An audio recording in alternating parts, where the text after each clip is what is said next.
scandal next week. Now, President William Ruto has now put pen to paper his warning to senior government officials across all ranks that they will be held personally responsible for corruption within their departments. In a memo which follows up his verbal proclamations at a cabinet meeting last week, the president has now stated that he will not condone even a whiff of corruption at any ranks of his government.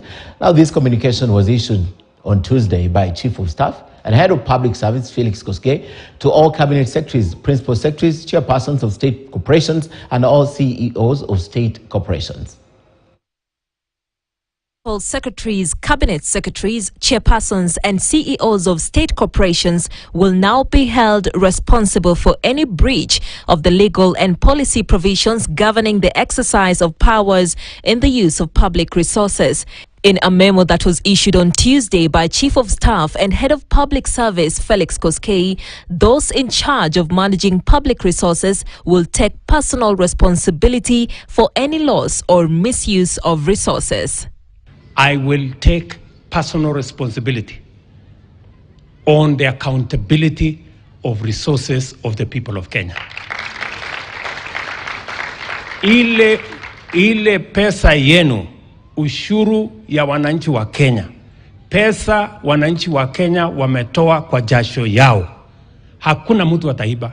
This warning comes in the wake of firing of the first Kenya Kwanza presidential appointee, former PS Dr. Josephine Mburu, over the Kemsa mosquito net scam. It also comes a day after PS Esther Ngero made history as the first accounting officer of the administration to quit citing personal reasons, days after being transferred to the Prime Cabinet Secretary office from Correctional Services Department under Interior Ministry.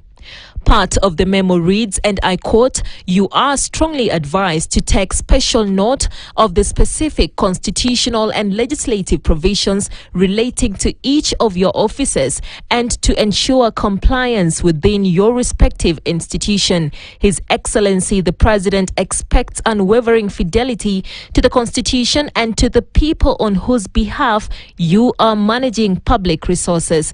End of quote. The Chief of Staff and Head of Public Service said the President expects the officers to individually and collectively lead the fight against corruption by example and to bring dignity and honor to the government. He asked them to rally people working under them to appreciate the President's commitment to fight graft. Ile kazi nilipatiwa na ile fimbo nilipatiwa pale ni kunyorosha watu ambao wanataka kuwepa na pesa ya wananchi. And therefore, nimeshawaambia kila mtu, marafiki zangu nimewaambia, wale sio marafiki zangu nimewaambia, ya kwamba tuendelee na urafiki, tuendelee na mambo ingine, lakini pesa ya wananchi, hapana. Koskei also noted that there are adequate legal and policy provisions covering the management of public resources. He said there is therefore no excuse other than blatant disregard of the law. Miriam Angel, KTN News. Right, Kenyans will not earn